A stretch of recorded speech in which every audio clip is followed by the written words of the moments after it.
New York City Mayor Eric Adams made remarks about crime in his city from Times Square on Tuesday morning.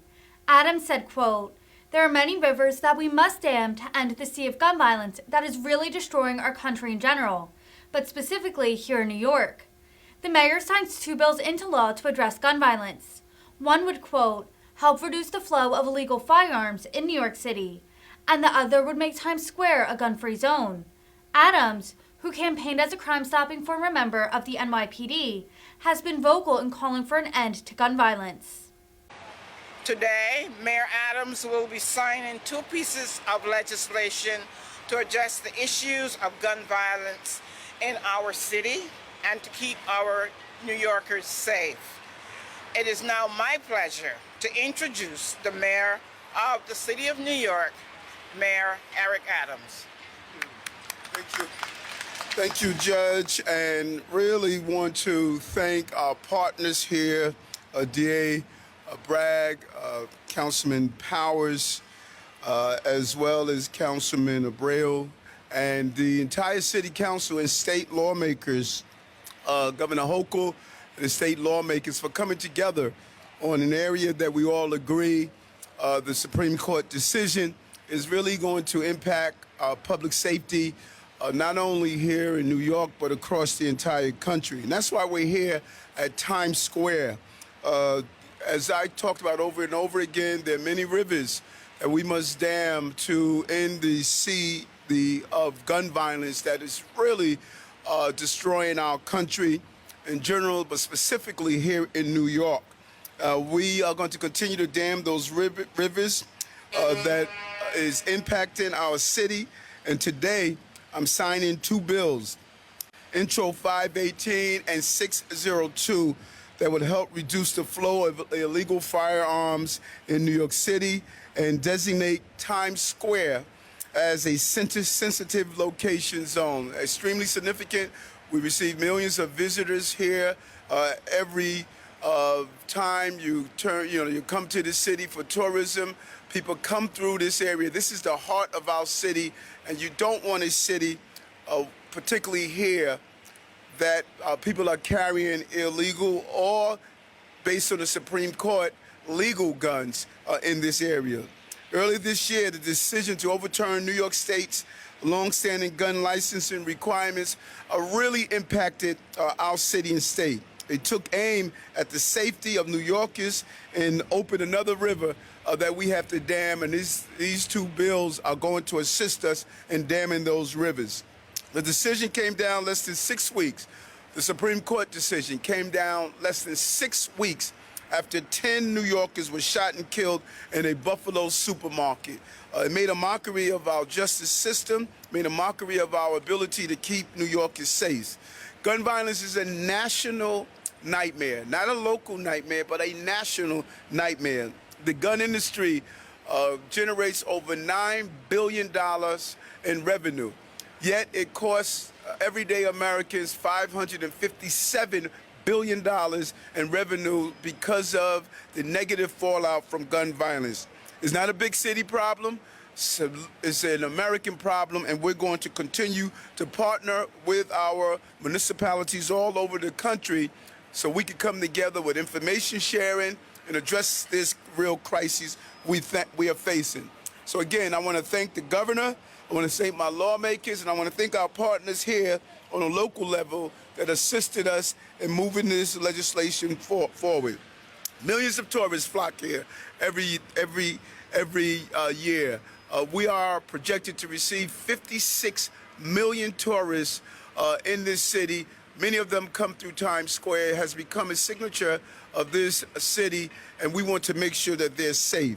We're not going to live in fear, and we're going to make sure we create an environment where those who visit the city, such as Times Square, won't have to be paralyzed with the fear of knowing that someone is carrying a gun in this area. Today, we enshrine in law that Times Square is a gun-free zone. Licensed gun carriers and others may not enter this area with a gun unless otherwise specifically authorized by law.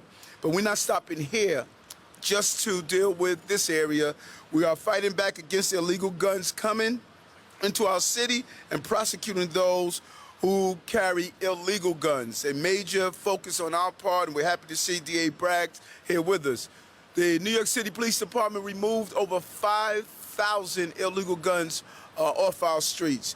They'll continue to do the job every night, battling against the iron pipeline that's feeding guns here in our city, many coming from the southern part of our country, and that is having an endless flow of guns in New York and other cities across America.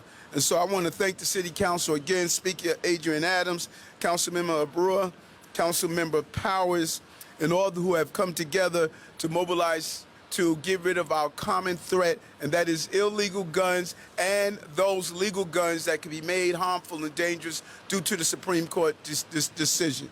I want to now turn it over to the Councilmember Sean Brewer, and to talk about Intro 518A. Councilman? Thank you, brother. Thank you, Mayor Adams, for gathering us here this morning. The truth is that gun violence has taken too many lives in our city. We've seen it outside barbershops and in restaurants, outside schools and in front of station houses, in parks and on the subway. The violence is often arbitrary. Every day, we're reminded that it doesn't matter what job we do or where we live, where we eat or where we shop. At the wrong day, at the wrong time, violence could reach us or someone that we love. It is time to confront the reality that the guns on our streets are often from a far away state.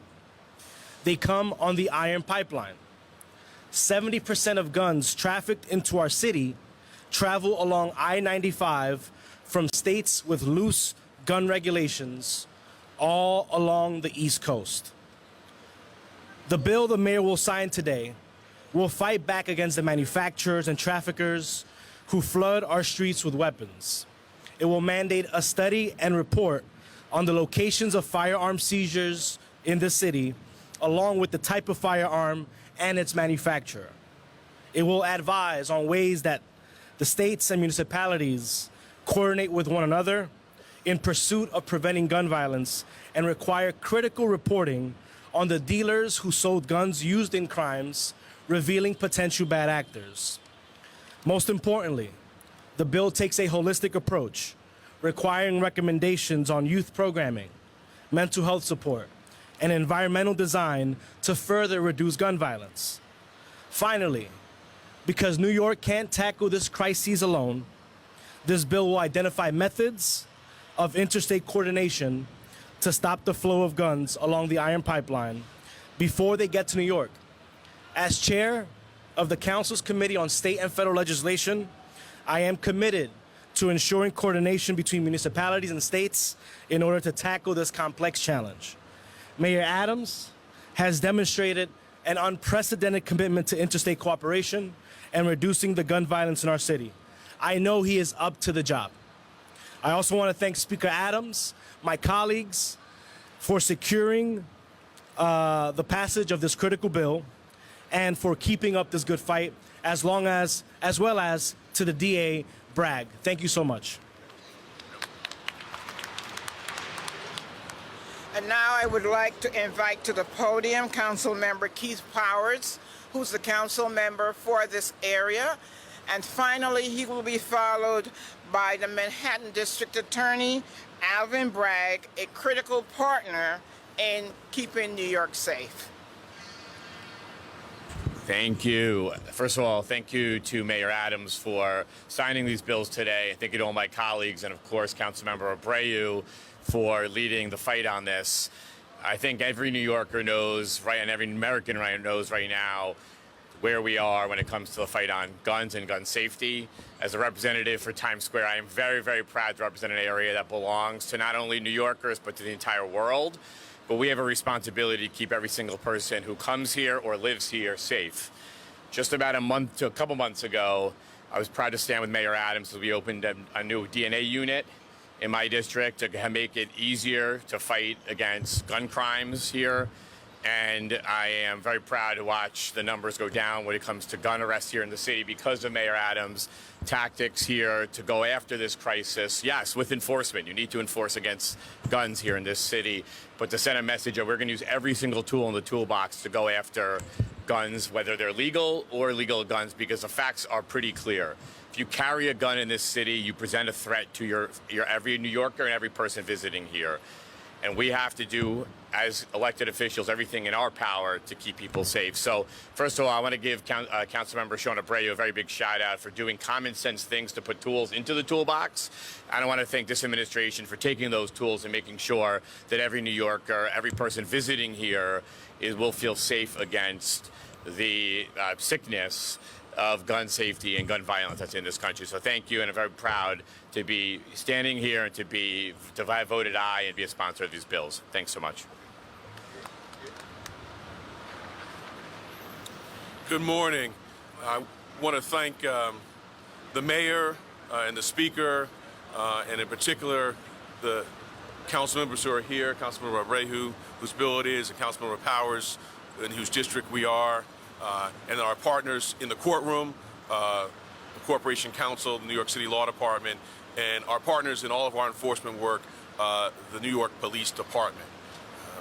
Enforcing our strong gun laws is a top priority at the Manhattan District Attorney's Office. So far this year, we've brought more than 400 gun prosecutions. That's up more than 20% from last year this time. That work is critically important. In the spirit of the bill today, we have been focusing not only on those who carry guns within our island, but also on those who are trafficking them on the iron pipeline, as Councilmember Abreu said. So we have brought cases from gun component parts coming from Pennsylvania, guns coming from down south, in particular North Carolina, and we will continue to do that work to vigorously enforce our laws to ensure safety on this island. In addition to that work, as Councilmember Powers said, we have to use all of the tools in our toolbox. So in addition to enforcement, we've also been focusing on investing in our communities. This summer, we had a grant process and invested in 10 groups that are working with our youth, and not just any youth, but those youth who are most at risk for gun violence. So we will also continue side by side with our enforcement work to do our prevention work. And while we know we have more work to do across the board, we have encouraging news, which is that in Manhattan, homicides are down more than 20% year to date, and citywide, more than 14%. So we will continue this work. We paused today for these two very, very important bills. And again, I want to thank Councilmember Abreu for bringing forward the bill on trafficking, which is so important, that public transparency. And I want to thank the legislature, the governor, and the mayor, and the entire city council for taking the other step today of really safeguarding this place. It is just plain good old common sense that no one should have a gun in Times Square. So thank you to all my colleagues in city government. Jonah.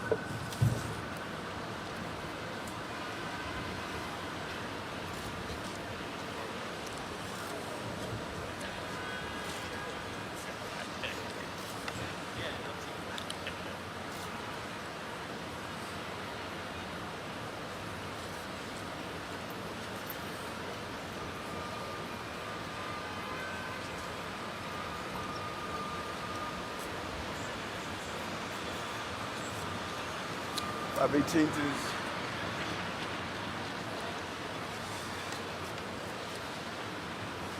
first bill. Yeah, first one. This is first bill.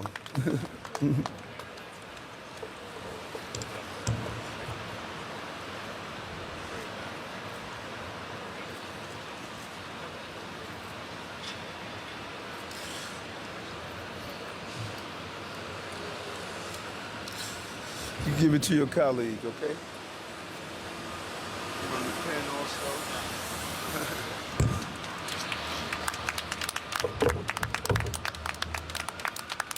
All right, man, good first bill. We'll do some more topics?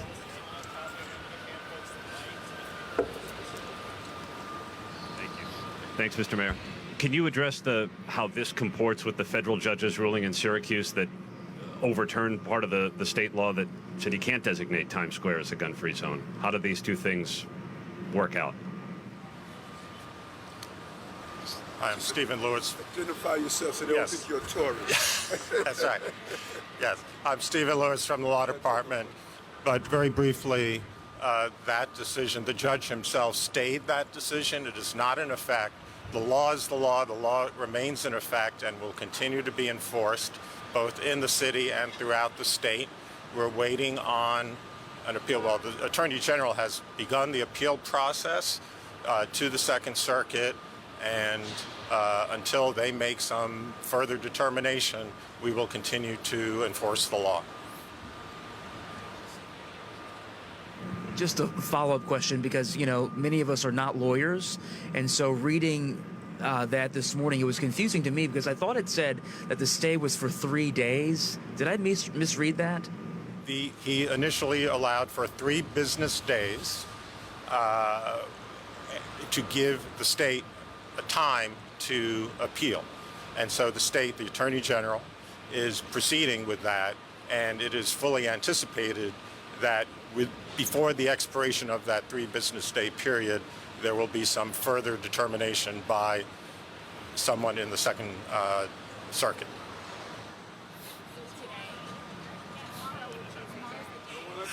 That would be Friday. Remember, Monday was a holiday, so you have an extra day. Tomorrow. I wonder if both you and the mayor could address this. Given the fact that this is a city law and the law that was appealed was a state law, is it possible that the city law could still be in effect because it wasn't challenged by the gun lobby? Let me just remind people, the city wasn't even a party to the litigation. That litigation was against the state and certain upstate municipalities. So the city was not a party to that case, but separate, more directly to your point, the city law was about implementing the state law. The state law permitted the city to define what is the Times Square area. That's the major focus of the city law. So the city law is in tandem with the state law. I don't want to predict what ultimately will happen by the Second Circuit, by anyone else in terms of further court proceedings, but right now we just have to wait and see what happens. Mayor, could you just address the fact that if whatever happens in the federal court strikes down the state law, can the city pass its own law making Times Square a sensitive area where it's a gun-free zone? This is going to be played out in the courts, and whichever way our court counsel indicates, that's what we're going to comply with. We're going to make sure we are in complete conformity with whatever the court determines, and that's where it's going to play out. I mean, is it your wish to try to do whatever you can to make this a gun-free zone anyway? I'm sorry? Is it your wish to make Times Square a gun-free zone no matter what happens? We would love to, as long as it complies with whatever the judicial body states. This is what we want to do, but we're going to be in complete compliance with whatever the courts hand down.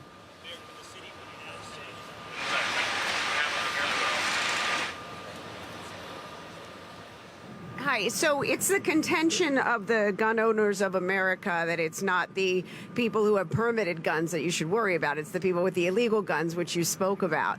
So why, if they're legally holding a gun and they've applied for the permit and they've done the background check, why shouldn't they be able to carry a gun into Times Square? I think you got a fan back there, one out of the million that comes through here. I think that here's where people get it wrong. We get here in Times Square, close to 475,000 people that can visit here at any given time. If you just be conservative in your estimate of having 1,000 people, just 1,000 carrying a gun at that given time, a gunshot goes off. All of those legal gun owners now take out their guns, don't know who the bad guy is, who the good guy is. So all of the legal gun owners who are trying to exercise their constitutional right. Now you have 1,000 people with guns out trying to determine who's the good guy and who's the bad guy. There's no sign on your forehead saying, I'm the good guy, I'm the bad guy. And anyone who believes a place like New York could become Dodge City, and all of a sudden you are endangering your loved ones, your family members, your children, because now all the legal gun owners are now carrying a gun in a city like New York, as densely populated New York, like New York. There is no place like this that has the volume of people we have compact in one location. So idealism collides with realism when it's played out in our real streets. It's difficult for trained law enforcement officers to make the split-second decision of who legally is carrying a gun. So how is the average public going to make that determination? I own 3 guns. I believe in the right to be a responsible gun owner. This is not an assault on gun owners. This is an assault on making bad decisions that can impact the lives of innocent people. I'm not sure who can answer this, but given that, or maybe McCarthy here, given that gun possession is not a bail-eligible offense, does that make it more difficult to enforce this? You know, obviously you have people who don't go to jail right away when this happens if they were caught with a gun. Does law enforcement, anyone have, or do you have an opinion about that? Well, DA, you want to talk about, because I think it's inaccurate. That's not a bail. Yeah, the premise is incorrect. We seek and get bail on a number of gun cases. So the sort of starting. Just possessing the gun? I can tell you in Manhattan, the majority of our gun enforcement work, the gun enforcement work I talked about, was unaffected by bail reform changes. So we are, sadly, almost every day, I told you we have more than 400 gun cases are going into court and seeking and getting bail in gun cases. One thing for sure, one law that was passed is clearly being practiced right now, because I smell some weed. Someone is smoking. Someone is smoking. All right. You smell that, Marsha?